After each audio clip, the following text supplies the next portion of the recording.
When my father died, everything changed overnight.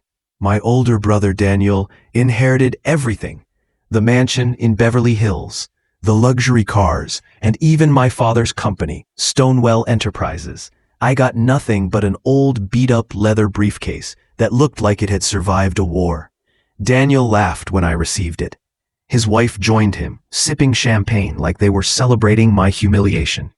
"Guess Dad always knew who the failure was," Daniel said with that smug grin he wore like a crown. I forced a smile, but inside, my heart burned. That night, I sat alone in my tiny apartment, staring at the briefcase. The locks were rusty, the leather cracked. I didn't know whether to cry or throw it away, but something in me whispered, "Open it." I broke it open with a screwdriver, and inside, I found a single white envelope. There were no documents, no keys, no photos, just a letter with one line written in my father's handwriting. "Go to the bank. Account 037. I froze. My father had never been a man of few words. He was detailed, precise, always explaining everything. Why this mystery now? The next morning, I went to the bank downtown, the same one where my father had all his company accounts. I gave them the account number. The teller looked at me strangely, typed for a few seconds, then said, "Mr. Stonewell, please wait. The manager will see you." A few minutes later, the bank manager, a gray-haired man in a navy suit, invited me into his office. "Mr. Stonewell," he said softly, "your father left you this." He slid a folder across the desk. Inside was a statement that made my hands shake. The balance was $250 million. For a moment, I couldn't breathe. My father had left me 5 times what he gave Daniel, but in secret. My pulse raced as I flipped to the next page. A handwritten note attached to the statement. "Son, you were always the quiet one. Daniel will waste his inheritance within years. You, however, will build something that lasts. But before you claim this, you must earn it. Follow the instructions in the next envelope." Beneath the papers was another sealed envelope. I opened it. Inside were blueprints, business plans, and a single address, 412 Grand Avenue. When I got there, I found an abandoned warehouse. Dust, broken windows, graffiti. It looked worthless, but my father had written on the back of the blueprint, "This is where your empire begins." I didn't understand it then, but I decided to trust him. For months, I worked day and night, cleaning, repairing, learning everything I could about the property. It turned out the warehouse sat on land that was part of a soon-to-be-approved urban development project. Within a year, its value skyrocketed. I sold it for $60 million. Used that money to start a renewable energy company, Eclipse Dynamics.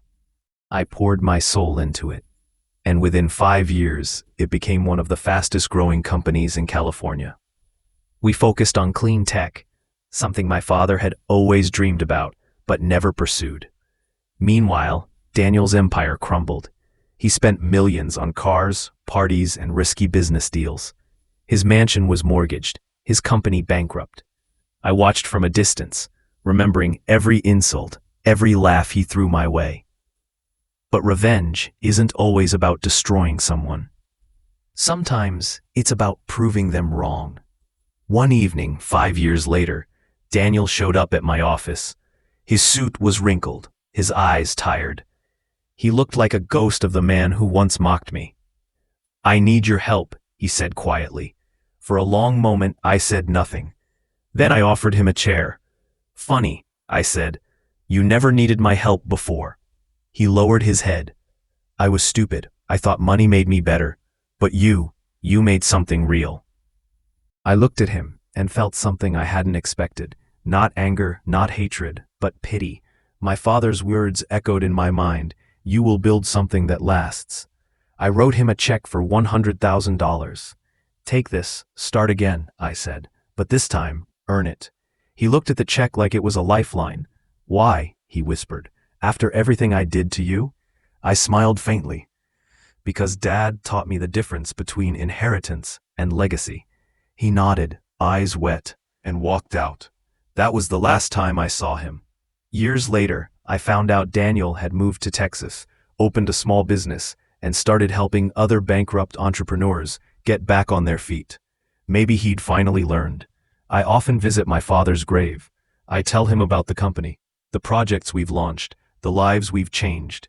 And every time I do, I think back to that old briefcase, the one everyone laughed at. It wasn't just a case. It was a test, a lesson. My father didn't leave me money.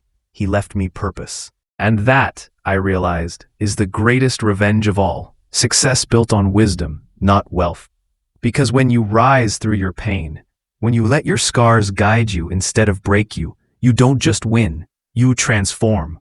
Sometimes the world will hand you less so you can learn to create more. Don't envy what others inherit.